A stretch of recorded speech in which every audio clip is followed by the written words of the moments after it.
السلام عليكم ورحمة الله وبركاته. الحمد لله رب العالمين، والصلاة والسلام على سيد المرسلين وعلى آله وصحابه أجمعين. أما بعد. கண்ணியத்திற்கும் பெருமதிப்பிற்கும் உரிய அல்லாஹ்வின் நல்லடியார்களே, அருமையான சகோதரர்களே, ஹஜ்ரத் நாயகம் ஸல்லல்லாஹு அலைஹி வஸல்லம் பாக்கியம் பொருந்திய அழகிய உம்மத்துகளே, அல்ஹம்துலில்லாஹ்,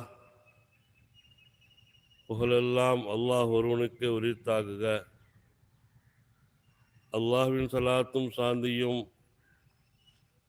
பெருமானார் ஸல்லல்லாஹு அலைஹி வஸல்லம் அன்னவர்கள் மீதும் நம்முடைய முன்னோர்கள் அனைவர்கள் மீதும் மழை வேண்டி ஒன்று குழுமி இருக்கக்கூடிய நம்மவர்கள் மீதும் அல்லாஹ்வினுடைய ஒற்றா கருணை என்றென்றும் உண்டாகுவதாக. அருமையானவர்களே, இது மாதிரியான சூழ்நிலைகளிலே கடுமையான தண்ணீர் பஞ்சம், மழையின்மை, அதனால் ஏற்படக்கூடிய பாதிப்புகள், இது மாதிரியான சூழ்நிலைகளிலே மார்க்கம் சொல்லிக் கொடுக்கக்கூடிய ஒரு முறை நம்முடைய பிரச்சனைகளை அல்லாஹ்விடத்திலே ஒப்படைப்பது. அல்லாஹ்விடத்திலே கரம் ஏந்தி துஆ செய்ய வேண்டும், அல்லாஹ்விடத்திலே கேட்க வேண்டும். பொதுவாக எல்லாமே அல்லாஹ் தான் கொடுக்கிறான். அவன் கொடுத்து கொண்டிருக்கும் வரை நம்ம அதை யோசிக்கிறது இல்லை. நல்ல மழை பெஞ்சா ஒரு 2 காய் தொழுது ஒரு சுக்ரியா நஃபீல் அல்லாஹ்வுக்காக நன்றி செலுத்தியிருந்தால் இப்பேற்பட்ட சூழ்நிலை ஏற்படாமல் இருக்குமோ தெரியல. அல்லாஹ் சொல்லுவான், கலீலும் இபாதிய ஷுக்கூர்.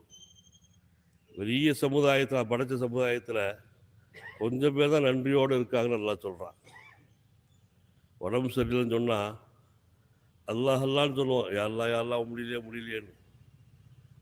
உடம்பு குணமாயிருச்சுன்னா முதல்ல செய்கிற வேலை அல்லாஹ் மறக்கிறது தான்.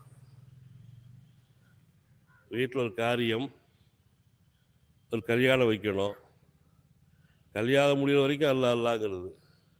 யாரெல்லாம் முடிக்கணும், எந்த குறையும் வந்துடக்கூடாது, சாப்பாடு பற்றாக்குறை வந்துடக்கூடாது, மன சஞ்சலங்கள் ஏற்பட்டுறக்கூடாது.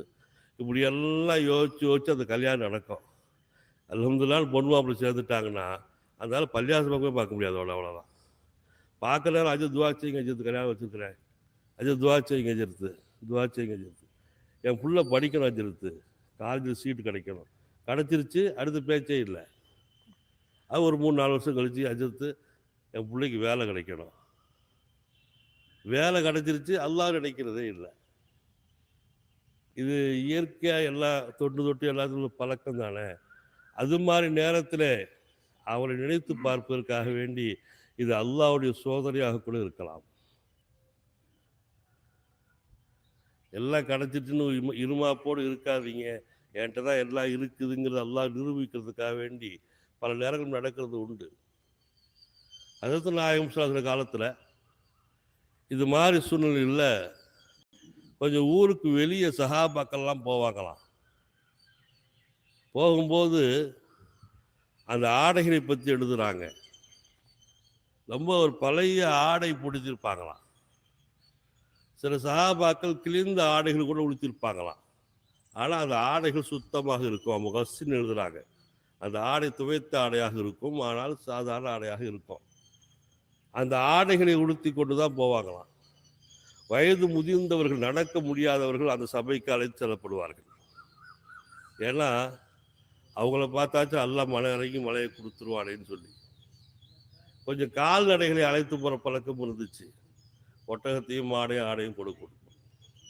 நம்ம துவா கபூல் ஆகுதோ இல்லையோ, அதுக்காவது கபூல் ஆகும் இல்லையா, அதுக்கு தண்ணி வேணும் இல்லையா. அப்ப இதுதான் ஒரு அமைப்பாக இருக்குது. சங்கைக்குரிய உலமாக்கள் சொல்றாங்க, இது மாதிரியான சூழ்நிலைகள்ல ஒரு இடத்துக்கு 3 நாள் பயணிக்கணும். இதே அமைப்பில் ஒரு சாதாரண ஆடையோட போகணும், 3 நாள் இப்படி தான் போகணும். அங்கே போய் இஸ்திக்ஃபார் செஞ்சுக்கிட்டே இருக்கணும், அல்லாஹ்கிட்ட மன்னிப்பு கேட்டுக்கிட்டே இருக்கணும். நம்முடைய பாவங்கள் மன்னிக்கப்படும் வரை அல்லாஹ்கிட்ட கேட்கணும். அல்லாஹ் பாவத்தை மன்னிச்சுட்டா நம்மளுக்கு கேட்குற மலை தானாக கொட்ட ஆரம்பிச்சிடும். இஸ்திக்ஃபார் ரொம்ப முக்கியம் வாழ்க்கையில். அஸ்தகுஃபிருல்லாங்கிற வார்த்தை அது வார்த்தையாக இல்லாமல் அதை உணர்ந்து சொல்லக்கூடிய பாக்கியம் எல்லா மக்களும் கிடைக்கணும். அஸ்தகுஃபிருல்லா அப்படின்னு சொன்னால் சுபான்லா மாதிரி திக்கு மாதிரி ஓயிட்டு போயிடும். அஸ்தகுஃபிருல்லா அஸ்தகுஃபிருல்லான்னு சொன்னோம்னா நம்ம செஞ்ச ஒரு பாவம் நினைவுக்கு வரணும். யாரெல்லாம் அந்த பாவத்தை மன்னிச்சிரு. இன்னொரு அஸ்தகுஃபிருல்லா சொல்கிறோம், இந்த இடத்துல இப்படி செஞ்ச யாரெல்லாம் மன்னிச்சிரு. இன்னைக்கு அஸ்தகுஃபிருல்லா எண்ணிக்கையாக போயிருச்சு.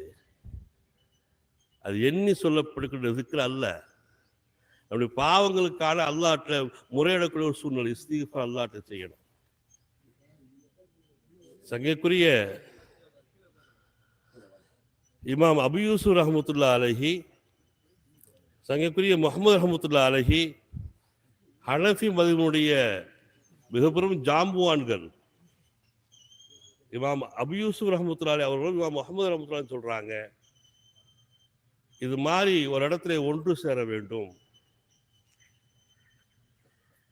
நிறைய இஸ்திக்ஃபார் செய்ய வேண்டும். ஒன்று சேர்ந்து இஸ்திக்ஃபார் செஞ்சதுக்கு பின்னால்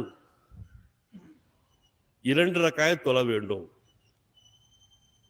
அந்த 2 ரக்காயத்து தொழுகை ஒரு ஃபஜ்ர் தொழுகை மாதிரி இருக்கும். 2 ரக்காயத்து சத்தமாக இமாம் கராத் ஓதி தொழ வைக்கணும்.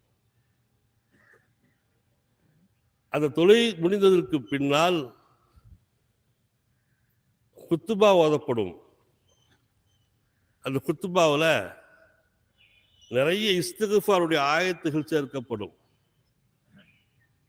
இந்த 2 முடிஞ்சதுக்கு அப்புறம் எல்லாருமாக சேர்ந்து துவா செய்யணும். அந்த துவாவுடைய முறை கூட எழுதுறாங்க. இப்படி இருந்தால் இன்னும் அது நல்லா இருக்கும். துவா செய்யக்கூடிய இமாம் கிபாவை நோக்கி நின்று கையை உயர்த்தி துவா செய்யணும். வந்திருக்கக்கூடிய அத்தனை கூட்டம் உட்கார்ந்து ஆமின்னு சொல்லணும். இமாம் 2 கையும் வானத்தை நோக்கி தூக்கி கிப்லாவை நோக்கி நின்று துவா செய்யணும். வந்திருக்கவங்களாம் உட்கார்ந்து துவா செய்யணும். இந்த அமைப்பில் அந்த சலாத்துல் இஸ்திஸ்கா மலை தொழுகை இருக்க வேண்டும். அப்போ அருமையானவர்களே, சமீப காலமாக தமிழகத்திலே வாட்டி வதைக்கக்கூடிய இந்த கடுமையான வெயில், வெப்பம், தண்ணீரின்மை, அதற்காக வேண்டி ஆங்காங்கே இஸ்லாமிய சமுதாய மக்கள் ஒன்று குழும்பி அல்லாஹ்விடத்திலே கையெழுதி கொண்டிருக்கிறார்கள். அந்த அமைப்பிலே நமது ஊரிலும் இன்ஷா அல்லாஹ் இந்த மலை தொழுகை ஏற்பாடு செய்யப்பட்டிருக்கிறது.